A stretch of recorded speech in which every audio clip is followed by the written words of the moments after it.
इस वीडियो में हम लोग सब्स्टिट्यूशन मेथड सीखेंगे।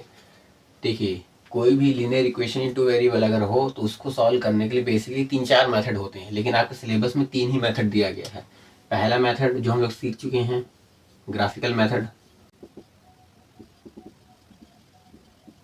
दूसरा मेथड हम लोग इस वीडियो में सीखेंगे, सब्स्टिट्यूशन मेथड।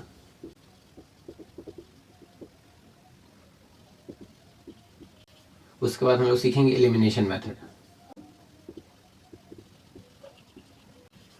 तो बेसिकली कोई भी अगर linear equation in two variable अगर दिया है तो उसको सॉल्व करने के लिए आपके सिलेबस में ग्राफिकल मेथड है, सब्स्टिट्यूशन मेथड है और एलिमिनेशन मेथड है।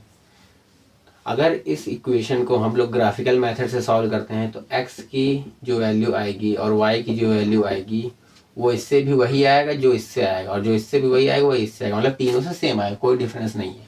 बस आपको तीनों पता होना चाहिए कि कोई भी particular pair of linear equation two variable अगर दिया है तो उसको ग्राफिकल मेथड से कैसे सॉल्व करते हैं, उसको सब्स्टिट्यूशन मेथड से कैसे सॉल्व करते हैं और उसको एलिमिनेशन मेथड से कैसे सॉल्व करते हैं। क्योंकि एग्जाम में कभी कभी डायरेक्ट बोल देता है कि आपको ग्राफिकल मेथड यूज करके इसको सॉल्व करना है। सॉल्व मतलब एक्स और वाई की वैल्यू फाइंड करना है, यही मतलब है, ठीक है। कभी कभी डायरेक्ट कह देता है कि इसको सब्स्टिट्यूशन मेथड सॉल्व करना, जैसे देखो इसमें दिया हुआ है।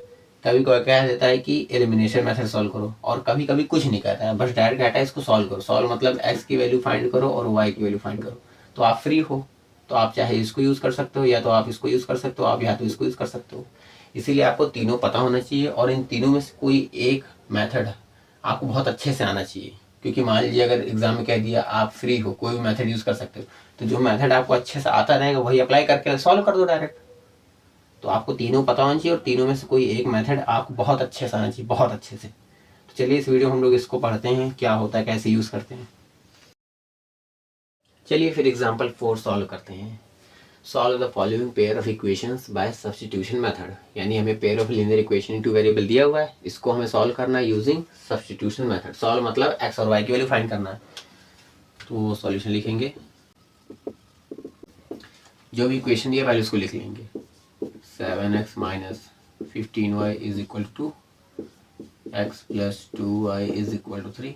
इसको इक्वेशन 1 मान लेंगे, इसको इक्वेशन 2 मान लेंगे। अब इसमें क्या करेंगे, मतलब सब्स्टिट्यूशन मेथड में क्या करते हैं, अगर हम इक्वेशन 1 ले रहे हैं तो इसमें से या तो x की वैल्यू फाइंड करेंगे या y की वैल्यू फाइंड करेंगे। अगर इक्वेशन हम 2 ले रहे हैं तो इसमें से या तो हम x की वैल्यू फाइंड करेंगे या y की वैल्यू फाइंड करेंगे। पहले हम इतना कर लेते हैं, मान लो इक्वेशन 2 लेते हैं।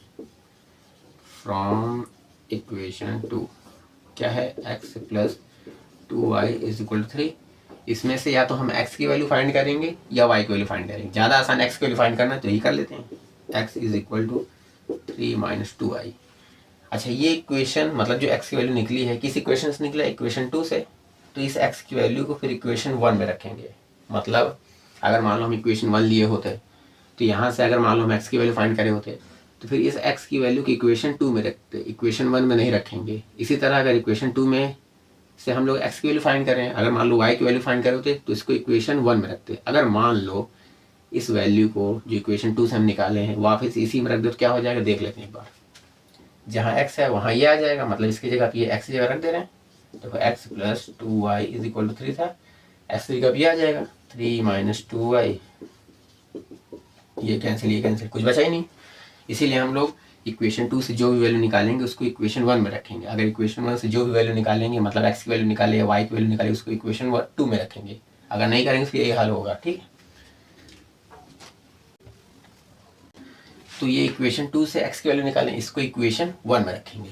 अच्छा, हम लोग 1 में रखेंगे मतलब क्या कर रहे हैं, x की वैल्यू को इक्वेशन 1 में सब्स्टिट्यूट कर रहे हैं, इसीलिए इस मेथड को सब्स्टिट्यूशन मेथड बोलते हैं, यही रीज़न है, ठीक है। तो यहाँ लिख देंगे, putting the value of x in equation 1। 2 से निकाले हैं तो इक्वेशन 1 में रख देंगे। अब क्या होगा, इक्वेशन 1 क्या है अपना, ये है 7x minus 15y is equal to 2 है। तो x की वैल्यू क्या है, x की value 3 minus 2y minus 15y is equal to 2।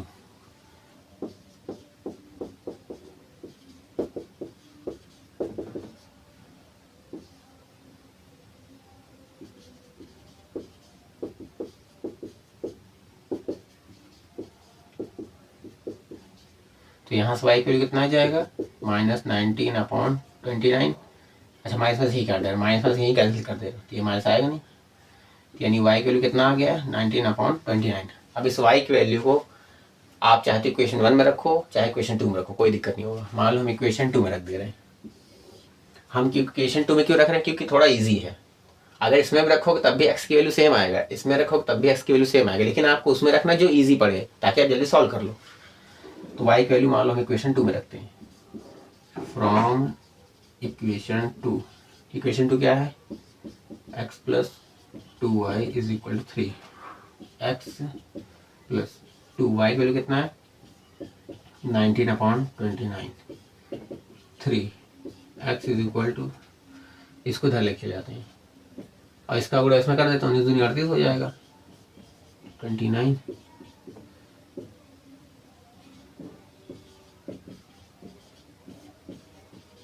तो यहाँ से x की वैल्यू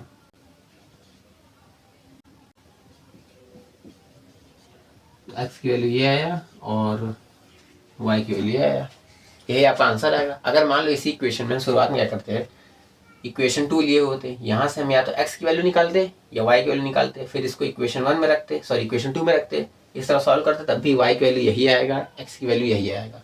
और अगर मान लो अगर आप यही इक्वेशन को ग्राफिकल मेथड सॉल्व करोगे तब भी यही वैल्यू आएगा, मतलब यही आंसर आएगा, ठीक है। तो आखिरी में चाहे तो आप लिख देना इसको सॉल्व करने के बाद, यहाँ लिख दे रहा हूँ मैं, इसको आपको नीचे सबसे आखिरी में लिखना है। Hence the solution is, solution are जो भी लिख दो, x कितना है 49/29 और y कितना है 19/29।